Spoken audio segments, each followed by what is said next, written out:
Subscribe to our channel, press the bell icon and never miss an update from Latestly. There she is. Hello. Hi. Welcome to Latestly. Thank you. Thank you for having me. You're looking gorgeous as always. Thank you. Thank you so much. Just the way I said in my introduction, there are beauties. There are beauties and then there is Shruti Hassan. Different league altogether. Thank you. Thank you. Is there a burden to being beautiful, elegant? Oh my gosh. No. Yeah. I mean, it's a bit awkward when you ask me like that. But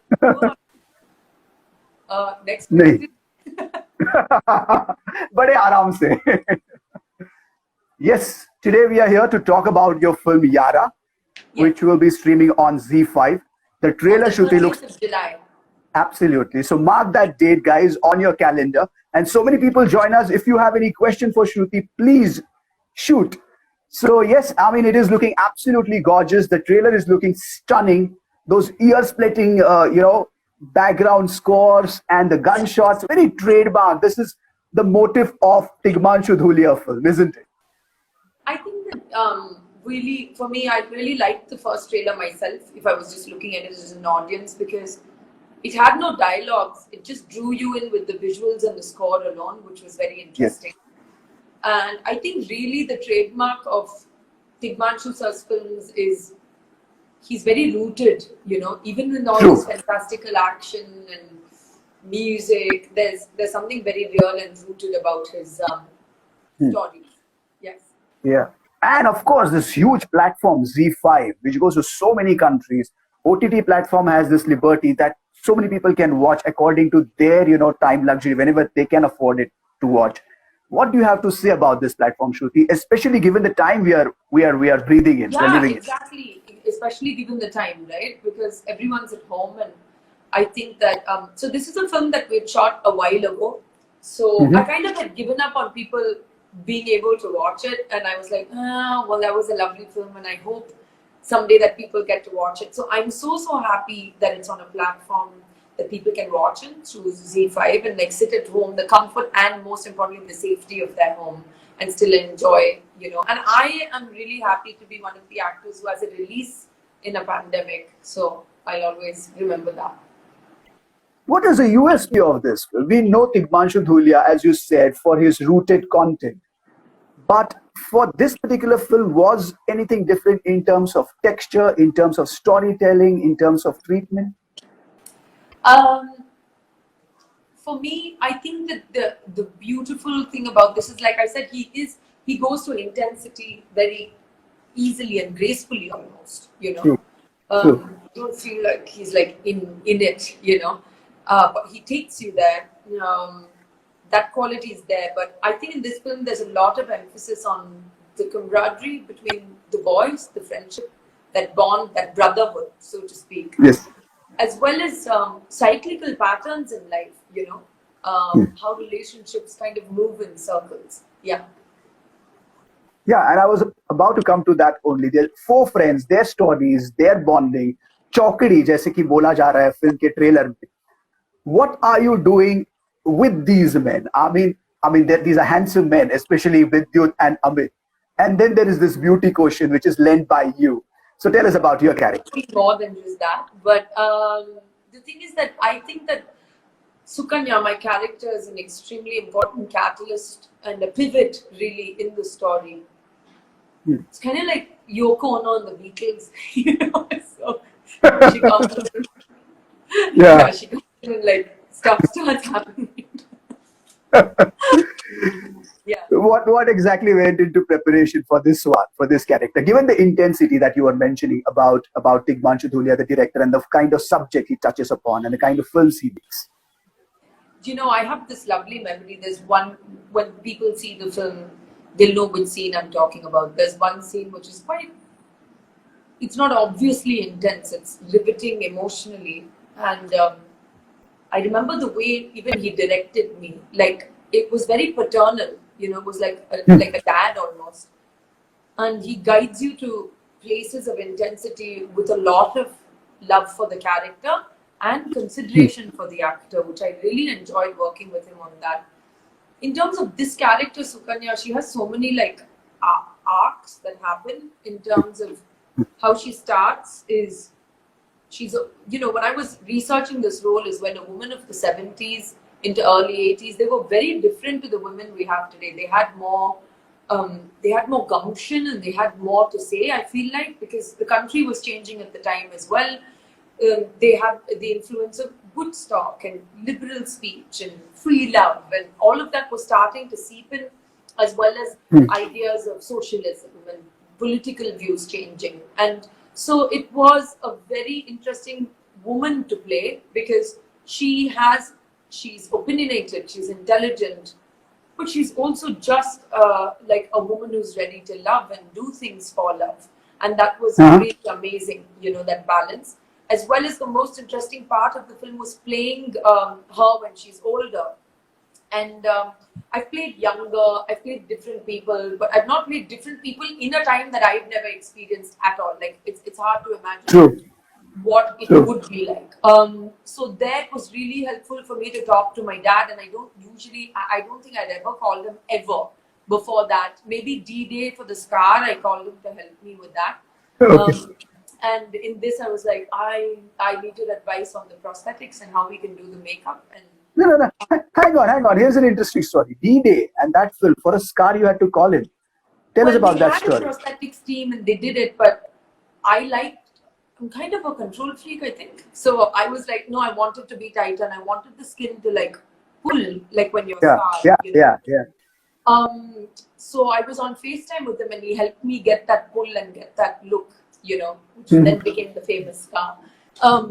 But as well as in this film, I was like, okay, so physically, so Tigmanshu sir and I had a lot of chats about what we wanted to do, and he really gave me the roadmap on how to play this woman anyway.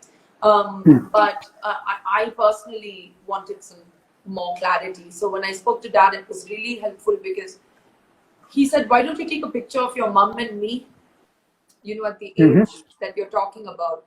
And I realized that they hadn't aged much at all, actually. Like, right? Everything's up and fine. So they hadn't aged that much, but just to follow the curves and contours of, you know, potentially how the geography of that face was. As well as, I loved the advice in terms of, he said, see, this is your character, you'll have to take her there. And for me, that was really sitting with Sukanya, the character as a person, and saying, where would she head? What would she choose to keep from her experience, the good and the bad?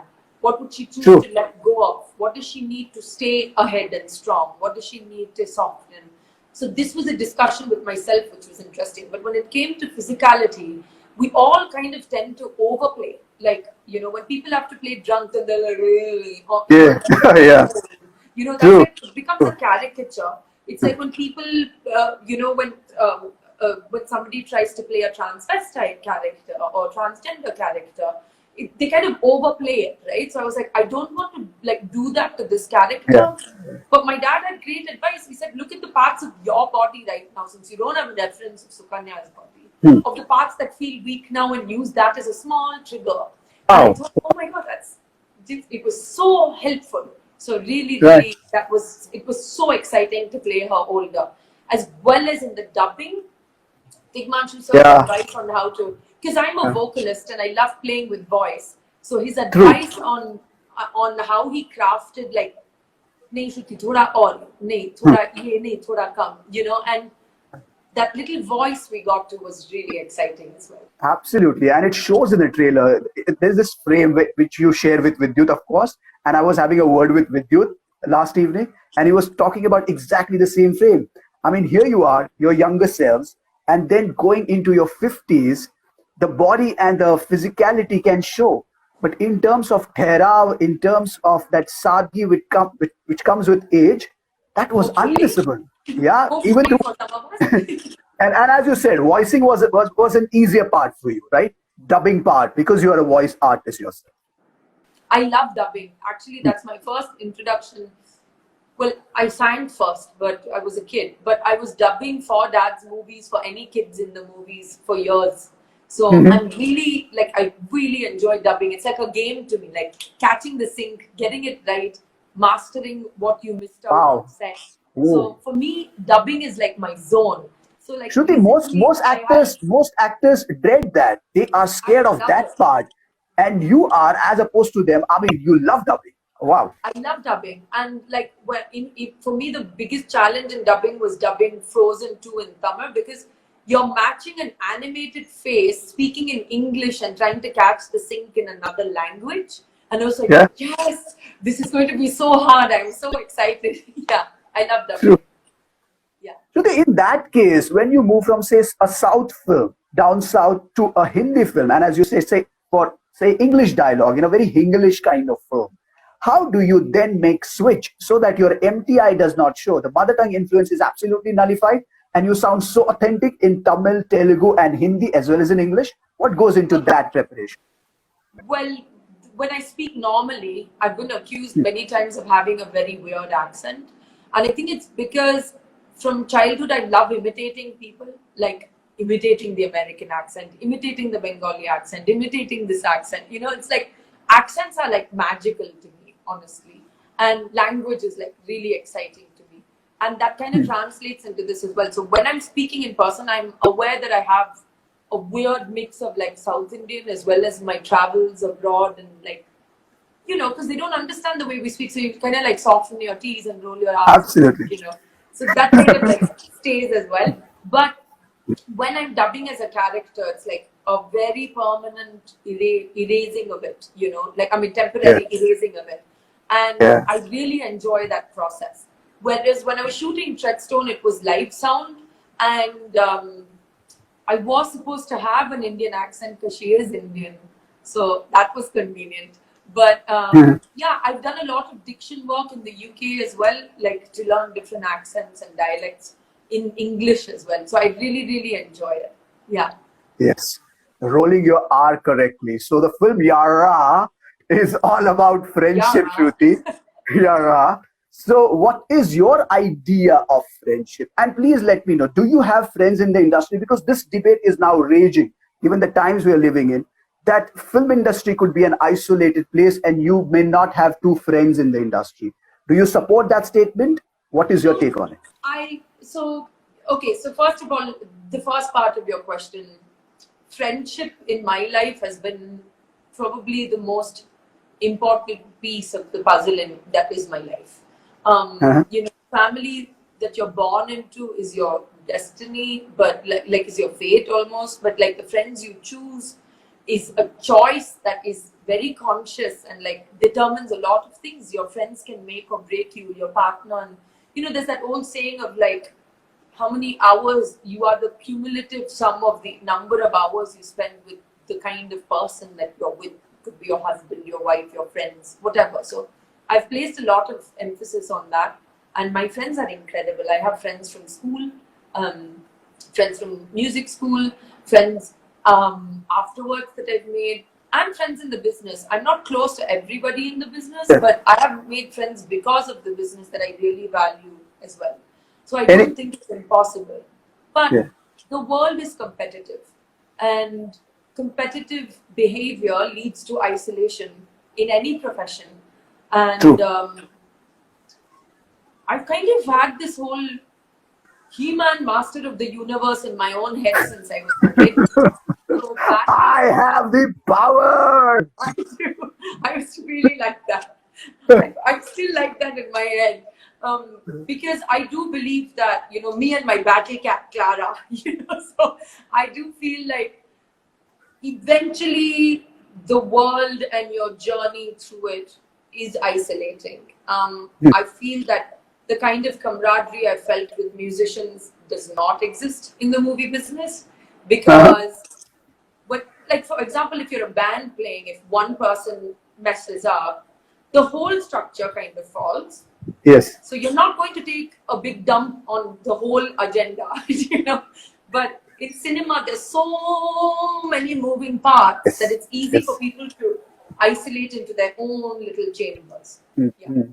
So nobody from Bollywood, perhaps your 3M friend, if not exactly 3M friends, nobody from Bollywood. Is probably like there's Niranjan Iyengar, who I'm very close to. Yes, yes. And Tamanna Bhatia. Yeah.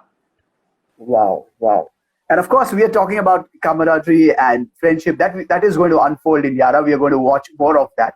Yes. I mean, but when you make switch from down south to Hindi in terms of your gosh, operations, down south, I have to. so small on the world. No, of course it is, but down south is a huge continent in itself. So I must ask, and you have worked elaborately in that field, in that domain as well. So making switch from there to Hindi films, in terms of functioning, in terms of characterization, in terms of all, frame, I started in Hindi, so the switch was the other way. other way around. Yeah. So how did that happen? It How doesn't feel like a effortlessly? switch to me, honestly, because I grew up in a multicultural home. I grew up in a home with English, Hindi, Tamil, and this world of segregation that you speak of, I notice only when people like you ask me this question. And then I was like, what country? Making stories. And honestly, the difference doesn't come geographically.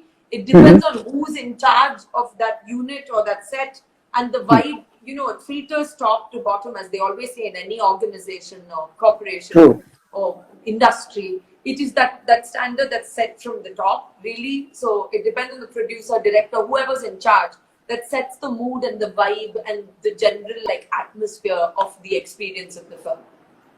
Absolutely. Your final word about this film, why one should go and, get hooked onto this one on ZEE5 and watch this, at one go and enjoy this. Final word. Yes, at one go. That's so true, because, you don't want to be pausing this. But I think that people will enjoy it because it's really relatable in terms of emotion, and it takes you through an absolutely fantastic journey through friendship, love, betrayal, and the cycles of time. Wow, so many thrilling elements there. Shruti Hassan, thanks a lot for your time and joining us on Latestly. Thank you. My And all the pleasure. best for your film, Yara. Thank Yara, you. thank you care. so much. You Bye. too. Bye-bye.